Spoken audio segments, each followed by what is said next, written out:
नमस्कार दोस्तों, स्वागत है आपका under the Bodhi tree podcast channel में, जहां हम सुनते हैं भगवान बुद्ध के जीवन से जुड़ी प्राचीन और प्रेरणादायक जातक कथाएं।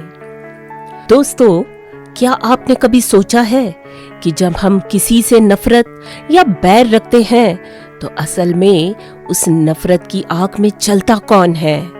जी हाँ, सामने वाला नहीं बल्कि हम खुद। जलन और ईर्ष्या का बोझ हमें अंदर ही अंदर खोखला कर देता है। तो आज की जातक कथा इसी विषय पर आधारित है और नाम है छदंत जातक। बुद्ध ने देखा था कि लोग अक्सर छोटी छोटी बात पर क्रोध और द्वेष को जीवन भर ढोते रहते हैं। कोई अपमान कर दे या हमारी इच्छा पूरी न हो तो हम उसे पकड़कर बैठ जाते हैं, लेकिन यह बैर केवल हमारे ही जीवन को दुखमय बना देता है। इसी सच्चाई को समझाने के लिए उन्होंने यह कथा सुनाई। छदंत झील के पश्चिम में एक स्वर्ण पर्वत था। उस पर्वत के भीतर एक विशाल सोने की गुफा थी। वहां रहता था महान राजसी हाथी राजा छदंत। उसका शरीर बर्फ सा उज्जवल और अलौकिक तेज से दमकता था। उसके 6 दांत ऐसे चमकते थे मानो कोई दिव्य आभूषण हो। उसकी 2 रानियां थी, महासुबद्दा और चूल सुबद्दा। बरसात के दिनों में हाथी राजा अपने 8000 हाथियों के झुंड के साथ उसी गुफा में रहता था, और जब गर्मी का मौसम आता तो वो गुफा के पास ही स्थित एक विशाल बरगद के पेड़ के नीचे ठंडी हवा का आनंद लेता था। जब वन में साल के पेड़ फूलों से भर उठते तो छदंत अपने पूरे झुंड के साथ वहां जाता। एक दिन मौज मस्ती में उसने अपने मस्तक से एक साल के वृक्ष को हिलाया और उसकी टहनियों को झुका दिया। उसी समय पास ही उसकी दोनों रानियां खड़ी होकर यह दृश्य देख रही थी। जहां चूल सुबद्दा खड़ी थी वहां सूखी टहनियां, मुरझाए पत्ते और लाल चींटियां उस पर गिर पड़ी, और वही महासुबद्दा के ऊपर ताजे फूल, पराग और हरे पत्ते बरस पड़े। यह देखते ही चूल सुबद्दा मन ही मन सोचने लगी, लगता है राजा महासुबद्दा को मुझसे ज्यादा पसंद करते हैं। और वह भीतर ही भीतर द्वेष से भर गई। इसके बाद जब भी चूल सुबद्दा देखती कि राजा महासुबद्दा के साथ ज्यादा समय बिता रहे हैं तो उसके मन में बस नफरत की आग जल उठती।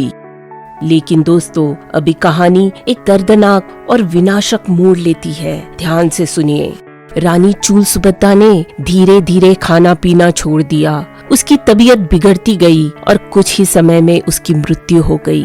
फिर उसका जन्म मध्य देश के राजा के घर एक कन्या के रूप में हुआ, जिसका नाम रखा गया सुभद्दा।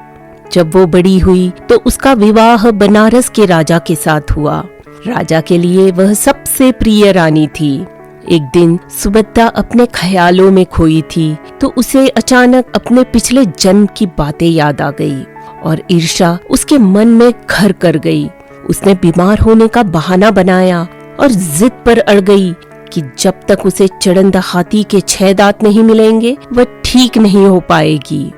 राजा परेशान हो गया। उसने तुरंत अपने शिकारी सोनुत्तर को बुलाया और आदेश दिया कि वह जंगल में जाए और चढ़ंद हाथी के 6 दांत लेकर आए। सोनुत्तर जब चढ़ंद हाथी के वन में पहुंचा तो उसने जहरीले धनुष बाण से उस विशाल हाथी को घायल किया। भव्य चढ़ंद हाथी तड़प उठा, परंतु उसकी दृष्टि में क्रोध नहीं था। उसने धीरे से शिकारी को देखा और कहा, हे मनुष्य, मैं जानता हूँ तुम अपनी इच्छा से यहाँ नहीं आए हो। किसके आदेश से आए हो? बताओ, कौन है जो मेरे प्राणों का प्यासा है? सोनुत्तर ने कांपते हुए स्वर में सच बताया, महाराज, एक रानी ने आपके 6 दांत मांगे हैं, उसी के आदेश से आया हूँ। चढ़ंत ने एक गहरी सांस ली। मैं समझ गया, जरूर वही चूल सुबद्दा है जो मेरे प्रति ईर्ष्या से भरी हुई थी। जन्म बदल गया पर उसका बैर नहीं बदला। फिर अपनी अंतिम शक्ति से उसने स्वयं अपने चमचमाते 6 दांत उखाड़कर सोनुत्तर को सौंप दिए। ले जाओ, अगर इससे उसका मन शांत हो सकता है तो मुझे कोई दुख नहीं। मैं क्रोध और बैर को मेरे साथ नहीं ले जाना चाहता। इतना कहकर महान हाथी भूमि पर गिर पड़ा और शांत हो गया।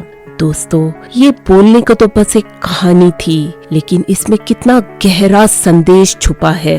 सोचिए, एक तरफ थी रानी की ईर्ष्या जिसने उसे चैन से कभी जीने नहीं दिया, और दूसरी तरफ था छदंत हाथी का बड़ा दिल जो आखिरी वक्त तक क्षमा और दया दिखाता रहा। ईर्ष्या और जलन हमें सिर्फ दुख देती है, जबकि करुणा और क्षमा हमें सच्चा सुकून देती है। क्रोध और बैर से कुछ हासिल नहीं होता, लेकिन अगर हम माफ करना और दया दिखाना सीख ले तो वही असली ताकत है।